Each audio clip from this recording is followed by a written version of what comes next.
Salut à tous et bienvenue dans Éveille ton potentiel, le podcast qui t'accompagne dans ta quête de réalisation personnelle. Je suis Kaé, ton guide dans cette aventure vers ton meilleur toi. Aujourd'hui, on va parler d'un sujet qui me tient particulièrement à cœur. Comment identifier ta véritable passion et surtout, comment la transformer en quelque chose de concret. Avant de commencer, j'ai une question pour toi. Combien de fois as-tu entendu quelqu'un dire « il faut suivre sa passion » sans jamais t'expliquer comment faire concrètement? Aujourd'hui, on va aller au-delà des belles phrases. On va creuser, explorer et surtout agir. Commençons par briser un mythe. Contrairement à ce qu'on nous fait croire, la passion n'est pas une révélation soudaine qui tombe du ciel. Ce n'est pas un éclair de génie qui te frappe un matin en te disant « Eureka, voilà ma vision de vie ». La réalité est beaucoup plus nuancée et en fait beaucoup plus accessible. Ta passion, c'est plutôt le résultat d'une exploration active, d'expérimentation et d'une connexion progressive avec des activités qui te font vibrer. Laisse-moi te raconter mon histoire. Il y a quelques années, si tu m'avais demandé quelle était ma passion, j'aurais probablement dit j'aime bien les langues, mais c'était vague, flou, sans direction claire. C'est en commençant à enseigner l'anglais, presque par hasard au début, que j'ai découvert quelque chose de magique.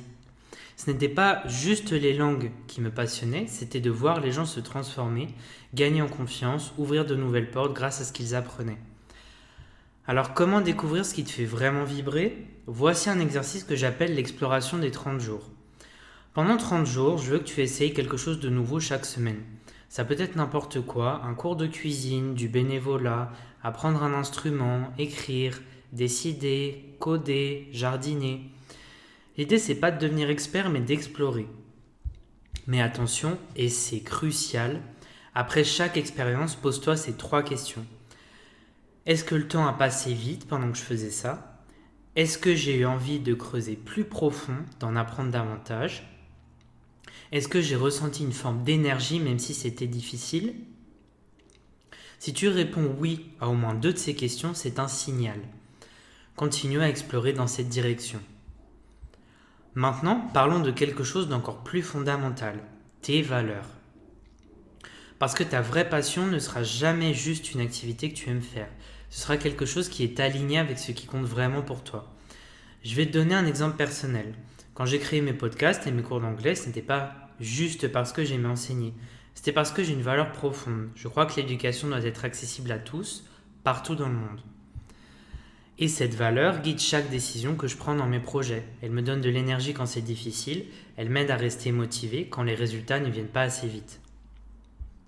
Voici un exercice puissant pour identifier tes valeurs profondes. Je veux que tu penses au moment de ta vie où tu t'es senti le plus fier, le plus aligné, le plus toi-même. Ça peut être des moments professionnels, personnels, des interactions avec d'autres personnes, des défis que tu as relevés, etc. Note au moins 5 de ces moments. Maintenant, pour chaque moment, demande-toi, qu'est-ce qui était important pour moi dans cette situation? Qu'est-ce que je défendais? Qu'est-ce qui me donnait cette sensation d'alignement? Tu vas commencer à voir des patterns, des valeurs qui reviennent, peut-être la créativité, la justice, la liberté, la connexion humaine, l'innovation ou l'aide aux autres. Maintenant qu'on a commencé à identifier tes intérêts et tes valeurs, parlons de comment expérimenter sans se mettre la pression. Beaucoup de gens ne passent jamais à l'action parce qu'ils ont peur de ne pas être parfaits dès le début. Ils se disent si c'est vraiment ma passion, je devrais être naturellement doué. Ou je ne peux pas commencer tant que je n'ai pas du tout planifié. C'est exactement l'inverse de ce qu'il faut faire. L'expérimentation, par définition, c'est accepter de ne pas savoir où ça va mener. C'est donner la permission d'être débutant, de faire des erreurs et d'ajuster en cours de route. Laisse-moi te raconter l'histoire de Sophie. Sophie travaillait dans la finance depuis 10 ans, mais elle avait toujours été attirée par la photographie. Pendant des années, elle s'est dit « un jour je me lancerai dans la photo ». Un jour, je lui ai dit « Sophie, et si tu ne te lançais pas dans la photo, mais si tu expérimentais avec la photo ?» La différence semble subtile, mais elle est énorme. Au lieu de démissionner pour devenir photographe professionnelle, Sophie a commencé petit. Elle a proposé de faire des photos gratuites pour des amis, puis pour des petits événements familiaux. Elle a créé un compte Instagram pour partager ses expériences. Elle a suivi des tutoriels en ligne. 3 ans plus tard, Sophie a sa propre entreprise de photographie. Mais surtout, elle a découvert sa passion en la vivant, pas en y pensant. Maintenant, parlons concret. Comment transformer une passion naissante en projet viable? La clé, c'est de commencer petit et d'itérer. Je vais te donner une méthode que j'appelle la spirale progressive. Première étape, le prototype minimal. Ne commence pas par créer l'entreprise de tes rêves. Commence par la plus petite version possible de ton idée. Si tu veux enseigner, donne un cours gratuit à quelques amis. Si tu veux écrire, publie un article par semaine sur un blog. Si tu veux créer des produits, fabrique un prototype avec les moyens du bord. Étape 2, le feedback rapide. Partage ton prototype avec d'autres personnes, pas pour qu'ils te disent si c'est bien ou mal, mais pour comprendre quel impact ça a sur eux. Qu'est-ce qui les aide? Qu'est-ce qui les inspire? Qu'est-ce qui les laisse indifférents? Étape 3, l'ajustement intelligent. Utilise ce feedback pour améliorer, ajuster, pivoter si nécessaire. Peut-être que ton idée initiale était bonne, mais qu'elle s'adresse à un public différent de ce que tu pensais. Peut-être qu'elle doit être présentée différemment. Étape 4, l'expansion graduelle. Une fois que tu as quelque chose qui fonctionne à petite échelle, tu peux commencer à grandir, mais toujours de manière contrôlée, en gardant ce qui marche et en expérimentant prudemment avec le reste. Laisse-moi te donner un exemple concret avec mes projets. Quand j'ai voulu créer du contenu indicatif, je n'ai pas commencé par créer une école en ligne complète. J'ai commencé par faire des vidéos courtes sur TikTok, juste moi, mon téléphone, partageant des astuces d'anglais. Pas de logo professionnel, pas de studio, pas de plan de marketing. Ces premières vidéos m'ont appris énormément. Quel type de contenu intéressait les gens, comment ils préféraient apprendre, quelles questions ils se posaient. Et avec ce feedback, j'ai ajusté, créé d'autres types de contenus, lancé mes podcasts, puis mes cours. Chaque étape s'est construite sur la précédente avec des apprentissages concrets à chaque fois. Soyons honnêtes, transformer une passion en projet, c'est pas toujours facile. Tu vas rencontrer des obstacles, des moments de doute, des périodes où tu auras l'impression de stagner. C'est normal et c'est même nécessaire. Ces obstacles ne sont pas des signes que tu n'es pas fait pour ça. Ce sont des opportunités d'apprendre, de grandir et de devenir plus résilient. Voici comment je gère ces moments difficiles. La règle des 1% d'amélioration. Au lieu de chercher des changements drastiques, je me concentre sur une amélioration de 1% chaque jour. Ça peut être apprendre une nouvelle technique, améliorer un processus ou simplement maintenir ma régularité même quand je n'ai pas envie. Entoure-toi de personnes qui comprennent ton parcours. Ça peut être d'autres entrepreneurs, des communautés en ligne, des mentors. L'important, c'est de ne pas rester isolé avec tes défis. Ensuite, la perspective long terme. Rappelle-toi régulièrement pourquoi tu as commencé. Pas les objectifs externes comme l'argent ou la reconnaissance, mais ce qui te fait vibrer profondément.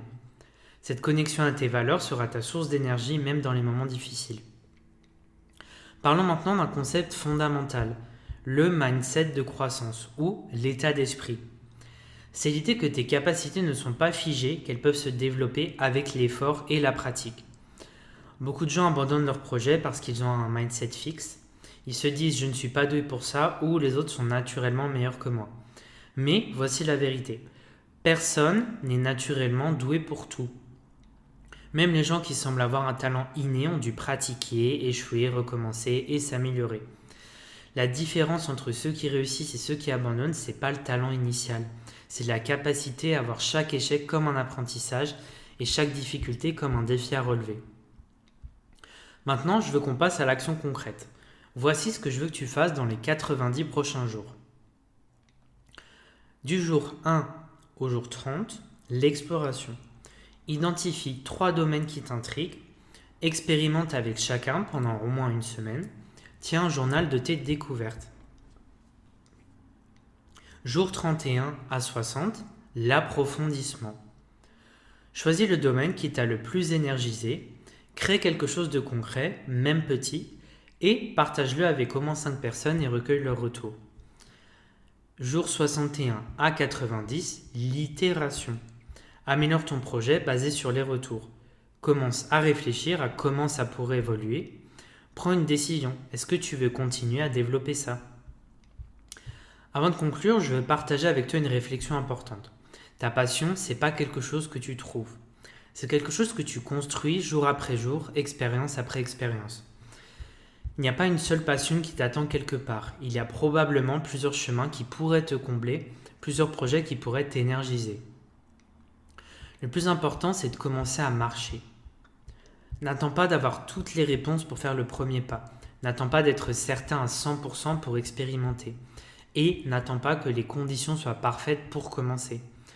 Commence maintenant avec ce que tu as, où tu es, et ton futur toi te remerciera d'avoir eu le courage de commencer aujourd'hui. Voici mon défi pour toi cette semaine. Avant la fin de cette semaine, lance-toi une micro-expérimentation. Quelque chose qui te prendra maximum 2 heures, mais qui te permettra d'explorer un domaine qui t'intrigue. Ça peut être créer quelque chose, apprendre quelque chose, rencontrer quelqu'un ou tester une idée. L'important, c'est de passer de la réflexion à l'action. Et si tu veux partager ton expérience, je serai ravi de la découvrir. Tu peux me retrouver sur mes réseaux ou m'envoyer un message. Merci d'avoir passé ce moment avec moi dans Éveiller ton potentiel. N'oublie pas, ton potentiel ne demande qu'à être éveillé et ça commence maintenant. À la semaine prochaine pour une nouvelle exploration de ton potentiel. Continue à grandir, abonne-toi à ce podcast et surtout, continue à croire en toi.